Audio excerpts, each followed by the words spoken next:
Hormuz প্রণালী ইরানে America ও ইসরায়েলের হামলার পর এটি এখন সারা বিশ্বের সবচেয়ে বড় মাথা ব্যথার জায়গা হয়ে দাঁড়িয়েছে।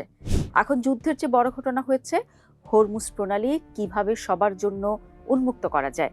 বিষয়টি এমন যে হরমুজ দখলে যার যুদ্ধ জয় হবে তার। দর্শক, আপনাদের জানিয়ে রাখি, হরমুজ প্রণালী নিয়ে ইরান নতুন পরিকল্পনা নিয়েছে। কি সেই পরিকল্পনা, চলুন দেখে নেওয়া যাক। হরমুজ প্রণালীতে জাহাজ চলাচল নিয়ন্ত্রণ ও বিভিন্ন দেশের জাহাজের পারাপারের সুবিধা দিতে একটি নতুন ব্যবস্থা তৈরি করেছে ইরানি কর্তৃপক্ষ। এই ব্যবস্থা তেহরানের সঙ্গে দেশগুলোর সম্পর্কের গভীরতার উপর নির্ভর করবে। গণমাধ্যম আল জাজিরার প্রতিবেদন অনুযায়ী ইরানের পরিকল্পনার আওতায় সকল দেশকে 3টি শ্রেণীতে বিভক্ত করা হয়েছে। একটি হচ্ছে শত্রু, একটি নিরপেক্ষ এবং একটি বন্ধুত্বপূর্ণ। প্রথম শ্রেণীর দেশগুলোকে হরমুজ প্রণালী ব্যবহার করতে সম্পূর্ণ নিষিদ্ধ করা হবে। নিরপেক্ষ দেশগুলোর জাহাজকে উচ্চ ফি দিতে হবে, আর বন্ধুত্বপূর্ণ দেশগুলোকে স্রোত পারাপারের স্বাধীন অধিকারের দেওয়া হবে। যদিও তেহরান এখনই 3টি শ্রেণীর পূর্ণ তালিকা প্রকাশ করেনি। তাহলে কি বোঝা যাচ্ছে? এই যুদ্ধের মাধ্যমে হরমুজ প্রণালীতে নিজেদের আধিপত্য আরও জোরালো করেছে তেহরান।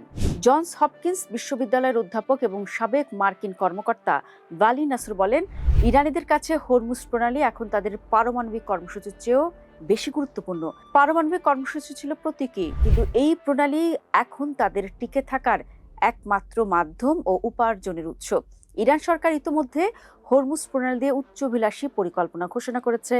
দেশটির সংসদীয় কমিশন নতুন আইন পাশ করতে যাচ্ছে, যার মাধ্যমে এই পথ দিয়ে যাতায়াতকারী প্রতিটি জাহাজকে মাশুল বা টোল দিতে হবে।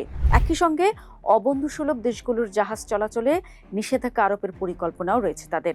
এর মাধ্যমে তেহরান মূলত ইউরোপ ও জাপানকে অর্থনৈতিক নিষেধাজ্ঞা প্রত্যাহারে বাধ্য করতে চায় এবং পারস্য উপসাগর থেকে চিরতরে মার্কিন নৌবাহিনীকে বিতাড়িত করার স্বপ্ন দেখছে। তবে দর্শক, এখানে একটা কিন্তু আছে। ইরানি কর্মকর্তারা হরমুজ প্রণালীকে মিশরের সুয়েজ খালের সঙ্গে তুলনা করে বিলিয়ন ডলার আয়ের স্বপ্ন দেখলেও আন্তর্জাতিক আইন বিশেষজ্ঞ জেমস ডি ফ্রাই বলেছেন ভিন্ন কথা। তার মতে, সুয়েজ খাল কৃত্রিমভাবে তৈরি হলেও হরমুজ একটি প্রাকৃতিক জলপথ, আর এর এক তীরে ইরান থাকলেও অন্য তীরে ওমানের অবস্থান। ফলে ওমানের জলসীমায় বাণিজ্যিক জাহাজ নিয়ন্ত্রণ করার কোনো আইনি অধিকার ইরানের নেই।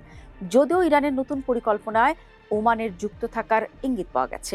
দর্শক, যুদ্ধ শুরুর আগে বিশ্বের মোট তেল সরবরাহের 1/5 এই হরমুজ প্রণালী দিয়েই পার হতো।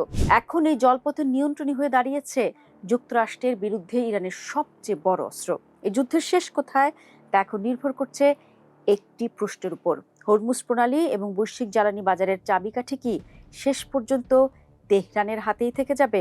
আমেরিকান প্রেসিডেন্ট ডোনাল্ড ট্রাম্প এই সংকট নিরসনে বারবার পরস্পর বিরোধী বক্তব্য দিচ্ছেন। বুধবারের ভাষণে তিনি বলেন, যুক্তরাষ্ট্র উপসাগরীয় দেশগুলো থেকে তেল আমদানি করে না, তাই ইউরোপ ও এশিয়ার দেশগুলোর উচিত নিজেদের প্রয়োজনে এই পথ মুক্ত করা।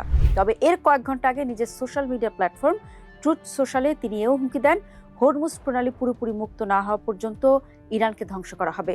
এই উদ্দেশ্যে তিনি হাজার হাজার মার্কিন সেনা ও মেরিন সদস্যকে মধ্যপ্রাচ্যে পাঠিয়েছেন। বিশেষজ্ঞরা সতর্ক করে বলেছেন, ইরানের নিয়ন্ত্রণে এই প্রণালী রেখে যুদ্ধ শেষ হলে তা হবে আমেরিকার মিত্রদের জন্য এক ভয়াবহ ভূ রাজনৈতিক বিপর্যয়। ইরান এখন যাকে ইচ্ছে নিষেধাজ্ঞা দিবে এবং বিশ্ব অর্থনীতিকে জিম্মি করে রাখবে। ক্ষয়ক্ষতি সামলাতে সৌদি আরব ইতোমধ্যে ইয়ানবু বন্দরের মাধ্যমে লোহিত সাগরে তেল পাঠানো শুরু করেছে। সংযুক্ত আরব আমিরাতও তাদের তেল ফুজাইরাহ বন্দরের মাধ্যমে সরবরাহ করছে। তবে দীর্ঘমেয়াদী সংকটের আশঙ্কায় আমিরাতের গ্রামগুলোতে এখন শাসক ও সেনাবাহিনীর সমর্থনে নতুন নতুন পোস্টার দেখা যাচ্ছে। ইউরোপীয় এশীয় দেশগুলো এখনো এই পথ সচল করতে কোনো সামরিক অভিযানে অংশ নেওয়ার আগ্রহ দেখায়নি। ফরাসি প্রেসিডেন্ট ইমানুয়েল ম্যাক্রন স্পষ্ট করে জানিয়েছেন, সামরিক শক্তি প্রয়োগ অবাস্তব এবং একমাত্র ইরানের সঙ্গে সমন্বয়ের মাধ্যমেই নৌ চলাচল স্বাভাবিক করা সম্ভব।